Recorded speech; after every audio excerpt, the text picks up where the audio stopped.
লালমনিরহাটে বসে NCP BNP জামাত কামরা কামড়ি শুরু করি আওয়ামী লীগের যে এত বড় বড় নেতারা ছিল আপনাদের লালমনিরহাটের কই চেহারা তো এখন দেখি না।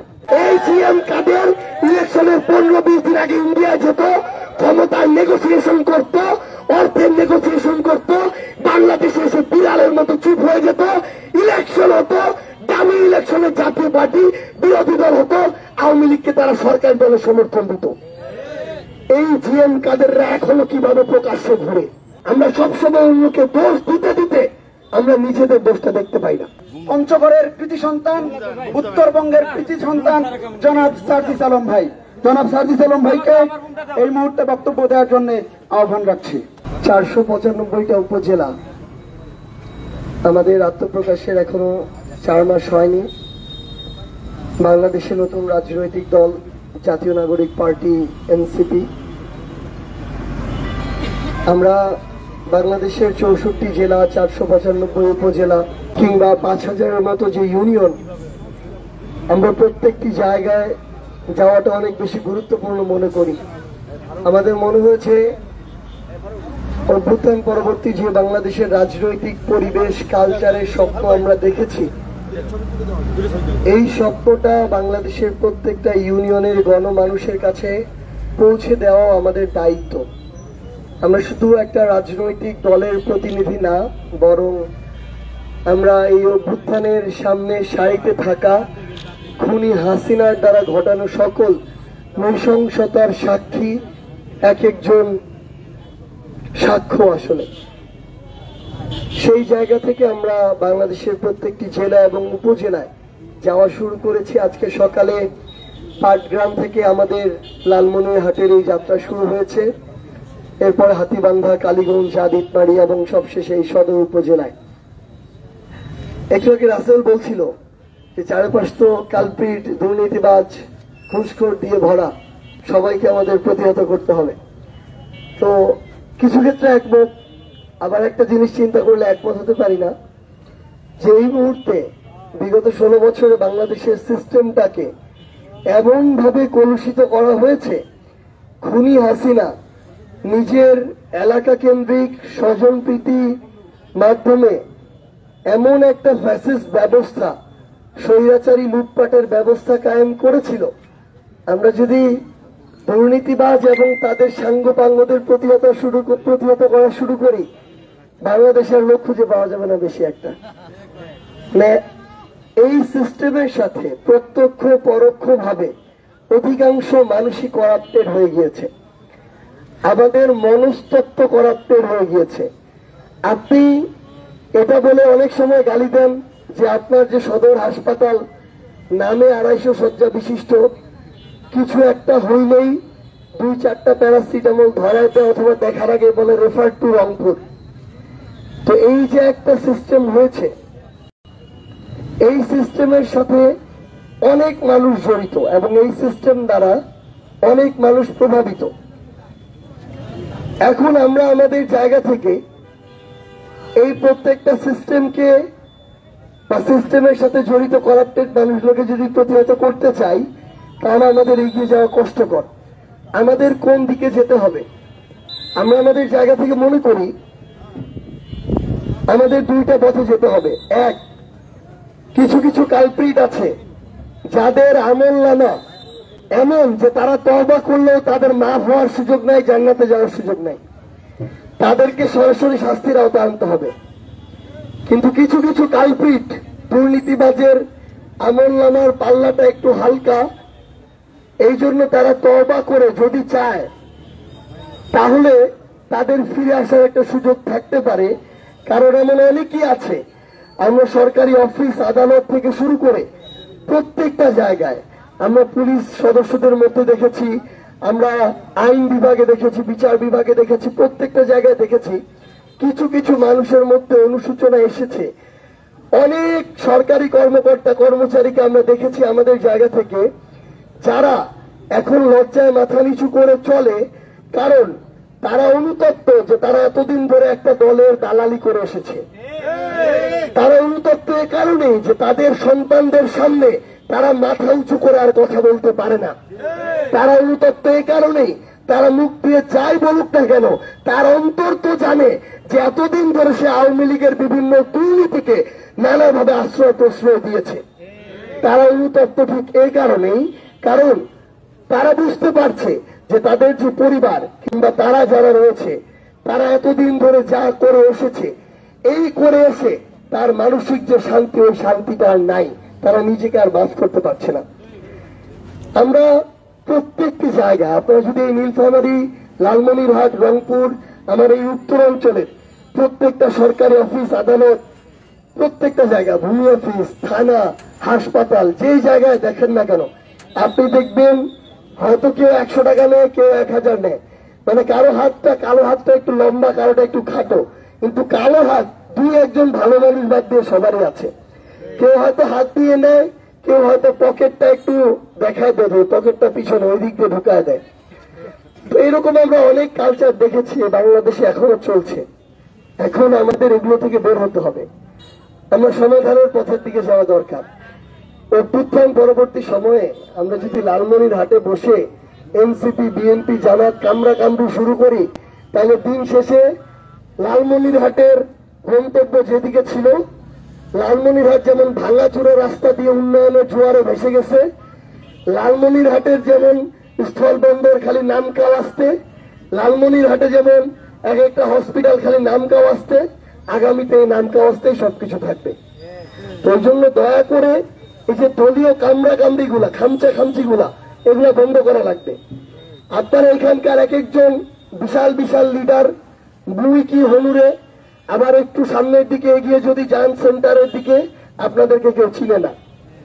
আপনাদের যে বিশাল বড় দম্ভ নিয়ে এক একজন আওয়ামী লীগের লিডার মানে এমন চিল্লাইতো যে গলা ফেটে যাচ্ছে, কিন্তু এখন এক একজন লুকানোর গর্ত খুঁজে বেড়াচ্ছে। তো এই জন্য আসলে পৃথিবীতে আপনাদের চেয়ে বড় বড় হাসিনা এসেছিল, হাসিনার চেয়ে বড় বড় ফেরাউন নমরুদ এসেছিল, কিন্তু এই অন্যায়, অপকর্ম, দুর্নীতি, চাঁদাবাজি, সিন্ডিকেট, ক্ষমতার এবং অপব্যবহার, লুটপাট, এরকম যতই অপকর্ম করে যান, আপনাদের পতন আবশ্যক। তো আমরা এই জন্য আপনাদেরকে অনুরোধ করি, সেটা শুধু অন্য কোন রাজনৈতিক দল না, এই কথা আমাদের দল এনসিপির জন্য প্রযোজ্য।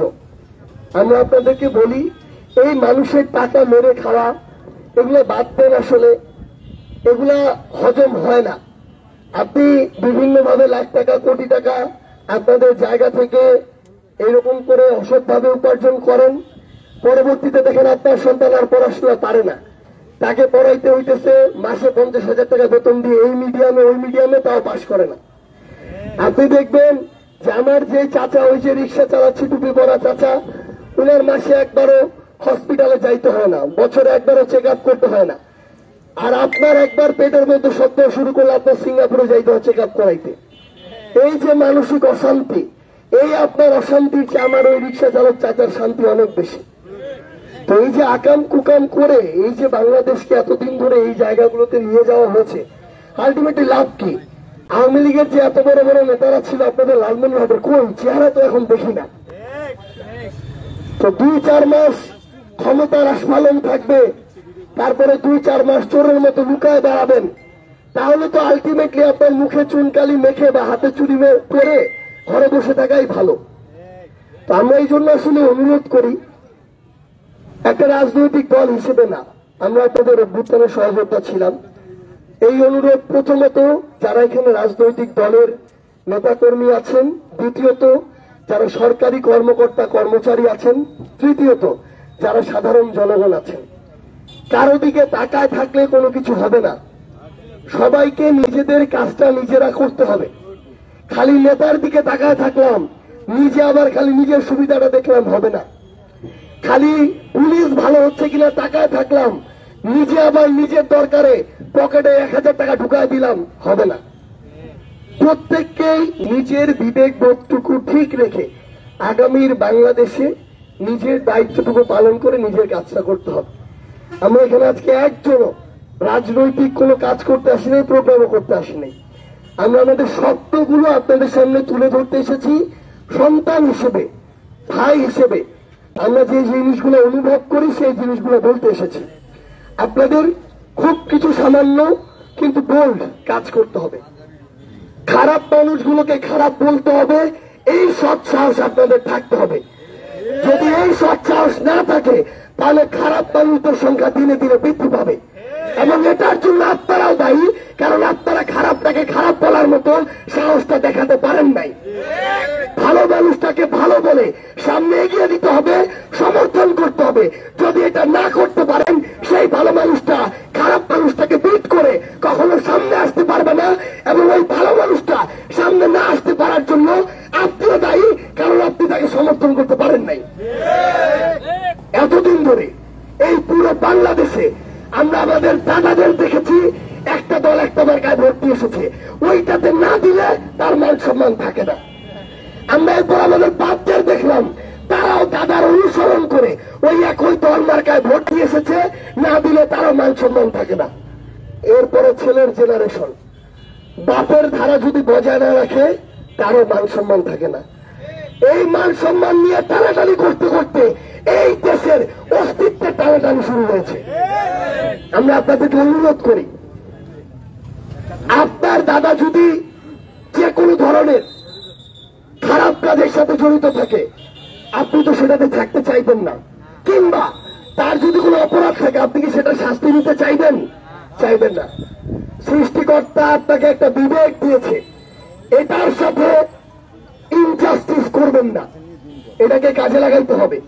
দেখেন আপনার এলাকার জন্য, ইউনিয়ন হোক, উপজেলা হোক, জেলা হোক, কোন মানুষটা ভালো, কার ওইটুকু ব্যক্তিত্ব আছে, কে অন্যায়ের সাথে আপোষহীন, কে তলে তলে মাদকের সিন্ডিকেটের ভাগ নেয় না, কে ক্ষমতার অপব্যবহার করে না, কে দালালি করে না, কে দখলদারিত্ব করে না, ওই ভালো মানুষটিকে অন্তত 5 বছরে একবার যে ব্যালটে সিল মারার সুযোগটি আগামীতে পাবেন, সেই জায়গায় ওই ভালো মানুষটিকে সমর্থন দিয়ে নিজের ব্যক্তিত্বের বহিঃপ্রকাশ ঘটাবেন। এটা আপনার না, অনুরোধ না, এটা হচ্ছে আহ্বান। যদি করেন তাহলে দেশের থেকে ভালো কিছু প্রত্যাশা করবেন, যদি না পারেন করবেন না। কারণ আমরা সবসময় অন্যকে দোষ দিতে দিতে আমরা নিজেদের দোষটা দেখতে পাই না। যদি আগামীতে লালমনিরহাটকে, বাংলাদেশকে এগিয়ে নিতে চাই, আগে নিজেদের সীমাবদ্ধতাগুলো বের করতে হবে। আমরা জাতীয় নাগরিক পার্টি এনসিপির পক্ষ থেকে আপনাদেরকে এই আহ্বানটি জানাই। আমরাও আপনাদের প্রত্যেকটি ইউনিয়ন, গ্রাম, জেলা, উপজেলায় কাজ করব। যদি জনগণের জন্য কাজ করতে পারি সমর্থন করবেন, না হলে করবেন না, সোজা সাপটা আলাপ। ভোট ভিক্ষার রাজনীতি বাংলাদেশে আর প্রাসঙ্গিক নয়। কাজের মাধ্যমে রাজনীতিকে প্রাসঙ্গিক করতে হবে। আর একটা জিনিস স্পষ্ট যেন অবস্থান থাকে আমার আপনাদের সবার, সেটা হচ্ছে অভ্যুত্থানে আমরা যে ফ্যাসিস্ট বিরোধী লড়াই লড়েছিলাম, আমরা যারা একসাথে লড়েছি, আমরা যেন ঐক্যবদ্ধ থাকি। আর আওয়ামী লীগ এবং আওয়ামী লীগের যারা দোসর, জাতীয় পার্টির মতো সবচেয়ে বড় সুবিধাবাজ ভণ্ড যে দোসররা, এদেরকে একসাথে প্রতিহত করতে হবে। এই জাতীয় পার্টি বিরোধী দলের থেকে সকল প্রকার সুযোগ সুবিধা নিয়েছে এবং আওয়ামী লীগকে সরকারি দলের বৈধতা দিয়েছে। এবং জাতীয় পার্টি সবচেয়ে বড় ভণ্ডদের মধ্যে একজন হচ্ছে জিএম কাদের। এই জিএম কাদের ইলেকশনের 15-20 দিন আগে ইন্ডিয়া যেত, ক্ষমতার নেগোসিয়েশন করত, অর্থের নেগোসিয়েশন করত, বাংলাদেশে এসে বিড়ালের মতো চুপ হয়ে যেত, ইলেকশন হতো, দামি ইলেকশনে জাতীয় পার্টি বিরোধী দল হতো, আওয়ামী লীগকে তারা সরকারি দলের সমর্থন দিত। এই জিএম কাদেররা এখনো কিভাবে প্রকাশ্যে ঘুরে, এই জাতীয় পার্টির এই যে দামি আওয়ামী লীগ ছাড়া তারা এখনো কিভাবে বাইরে অন্তর্বর্তীকালীন সরকারকে নিয়ে প্রশ্ন করে, এই দামি আওয়ামী লীগরা কিভাবে এখন মানুষের ভিতরে ঢুকে আবার চক্রান্ত করার চেষ্টা করে। এরা আবার আওয়ামী লীগ, যুবলীগ, ছাত্রলীগের সন্ত্রাসীদের পিছনে নিয়ে আবার সামনে এগোনোর চেষ্টা করছে। আমরা স্পষ্ট করে বলি, ফ্যাসিস্ট বিরোধী যে ঐক্যবদ্ধ শক্তি, আমরা যারা একসাথে 24 লড়াই করেছি, যে কোনো মুহূর্তে যে কোনো সিচুয়েশনে এইরকম দালালদের, স্বীকৃত দালালদেরকে আমরা একসাথে মিলে আমাদের জায়গায় তাদের মুখোমুখি দাঁড়িয়ে যে কোনো ব্যবস্থা নিতে প্রস্তুত থাকবো। আমরা পরিশেষে আপনাদেরকে এইটুকু অনুরোধ করি, আপনারা আপনাদের জায়গা থেকে আপনাদের বিবেক বোধটুকু কাজে লাগিয়ে আপনাদের এলাকার স্বার্থকে প্রাধান্য দিয়ে, জনগণের স্বার্থকে প্রাধান্য দিয়ে আগামীর রাজনীতির যে রূপরেখা সেটা নির্ধারণ করবেন। ভালো মানুষকে আপনাদের সামনে আপনাদের নেতৃত্বে রাখবেন আমরা বিশ্বাস করি একদিন একসাথে আমরা এই লালমনিরহাটকে আগামীর বাংলাদেশে এগিয়ে নিতে পারবো। সে পর্যন্ত সবাই ভালো থাকবেন, সুস্থ থাকবেন। ইনকিলাব জিন্দাবাদ, জাতীয় নাগরিক পার্টি এনসিপি জিন্দাবাদ।